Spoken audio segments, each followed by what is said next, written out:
Thanks for being part of Death 101. In this very last part of the course, we're going to talk about big numbers. Now, you've got lots of big numbers in the course. Numbers of deaths avoided in the millions, population in the billions. But this week, we're going to talk about something even bigger, which is the size of the universe.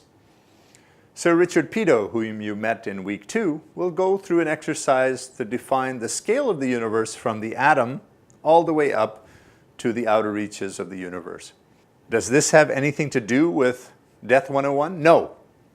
But Death 101 is about the living. And interesting facts like this make life more interesting.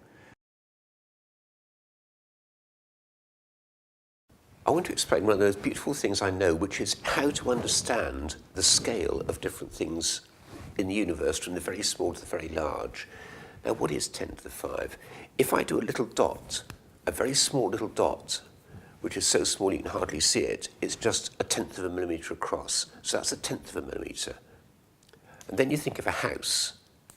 A house is about 10 metres. So that if you're in a house and you're looking at a little dot, well, in your mind, you can imagine the house you're in, which is 10 metres. You can imagine a little dot. You can see the little dot, which is a tenth of a millimetre. And you can just about grasp the ratio of the tininess of that dot to the size of the house. You can get them both into your brain at the same time. And I want to use that ratio, 10 to the 5, to start at 1 metre and go down to the very small, and then to start at 10 metres and go up to the very large. And when I've done it, you'll see why. It really works absolutely beautifully. So we'll start off 1 metre going down. Well, what's 1 metre? A human. Well, I don't care if a human is 2 metres tall or half a metre tall. As far as I'm concerned, they'd both be 1 metre, about 1 metre. I'm not interested in factors of 2. So we'll start off 1 metre is the human scale. What's the next step down? 10 to the minus 5 metres. Well, that's the size of a typical human cell, a white cell. Many of the cells of the human body would be 10 to the minus 5 metres. That would be a typical human cell, if you take the ones that are roughly round.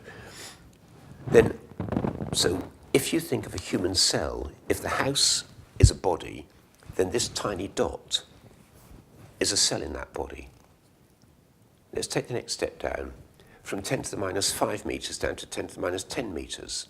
10 to the minus 10 is an atom. That's the diameter of an atom, hydrogen atom.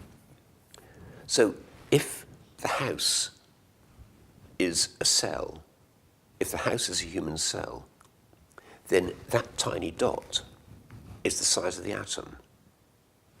Then when you go further down, what's the next step? 10 to the minus 15. 10 to the minus 15 metres. Well, that's the size of the atomic nucleus. So if this house was an atom, the nucleus would be that tiny dot, a tenth of a millimetre across. That's extraordinary. I mean, that discrepancy of 10 to the 5, that 100,000-fold discrepancy between the size of the house and the size of the nucleus is surprising. But we've got this all the way down in 3 steps we can remember. We start at 1 metre. 1 metre is a human. 10 to the minus 5 metres is a human cell. 10 to the minus 10 metres is an atom. 10 to the minus 15 is an atomic nucleus. There we've got it. 3 steps of 10 to the 5. Now, what do we get when we're going up? We're now going to start at 10 metres and go up. Well, our first step will take us up from 10 metres, which is a house, to 10 to the 6 metres, 1,000 kilometres, which is a country, say a European country, or one of the states in North America. And so that's 1,000 kilometres. So if a state is the size of this house, then a house would be the size of that tiny dot. Okay, 1,000 kilometres. Now we're going to go up another 10 to the 5. We've got 10 to the 5. We're up to 10 to the 8 kilometres. That's pretty well the Earth-Sun distance. The Earth-Sun distance is actually 1.5 times 10 to the 8 kilometres, but I'm not interested in factors of 1.5. So we're talking about the Earth-Sun distance, or the Earth-Mercury distance. So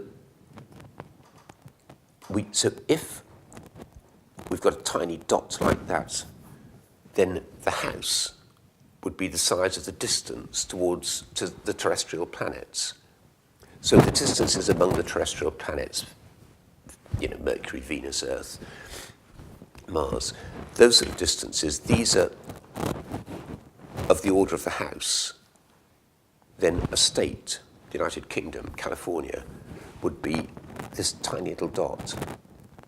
So that's how far away the sun is, that's how far away the nearest planets are. And the next one, we're going from 10 to the 8 kilometers to 10 to the 13 kilometers, 1 light year. 10 to the 13 kilometers is 1 light year. So now we're going from the Earth-Sun distance out to 1 light year. Well, 1 light year is still in the solar system. It's the outermost cloud of comets. It's the Oort cloud, O-O-R-T, the Oort cloud of comets. There's a sort of bubble of comets around the outermost solar system. If they were any further out, they'd have been knocked off by passing stars over the past few billion years. If they were any further in, they'd have fallen into the middle by now. So they're still there as a remnant from the early formation of the solar system. They're the farthest out bit of our solar system, much, much further than the disk of planets and the Kuiper belt of comets, which are outside the disk of planets. That's only about 1% of a light year. So it's as far as the Oort cloud is concerned, that's a tiny little disk in the middle, with only about 100th times the diameter of the Oort cloud. Okay, we're out at the Oort cloud, 1 light year, these outermost comets, and we're now going to go another step, another 10 to the 5. From 1 light year, we go to 10 to the 5 light years. Well, that's easy. That's our Milky Way galaxy, 10 to the 5 light years across. Or the Andromeda galaxy, which you can see with binoculars, about 2.5 million light years away. You can see them. These are the great spiral galaxies. These are about 10 to the 5 light years across. So that's the next step of 10 to the 5. So if you're in a galaxy, if you look at the Andromeda galaxy, and you think, what would the Oort cloud look like? That tiny dot. And if you're the Oort cloud, you ask what would the innermost solar planets look like? They'd be, the disk of the innermost planets would be that tiny dot. So we've gone from 1 light year to 10 to the 5 light years. That's the Milky Way. Then what next? Well, we'll go to 10 to the 10 light years, 10 billion light years. Well, that's the Hubble Deep Field, the Hubble Ultra Deep Field. That's the distant galaxies. These are the galaxies in the early universe. The universe is only 13.8 billion years old, but so we can't see anything that's 15 billion light years away. There isn't a 15 billion light years away. The universe only started 13.8 billion years ago, but 10 billion light years, yes, you can see these things easily with the Hubble telescope. There's lots of things that are 10 billion light years away. They're common.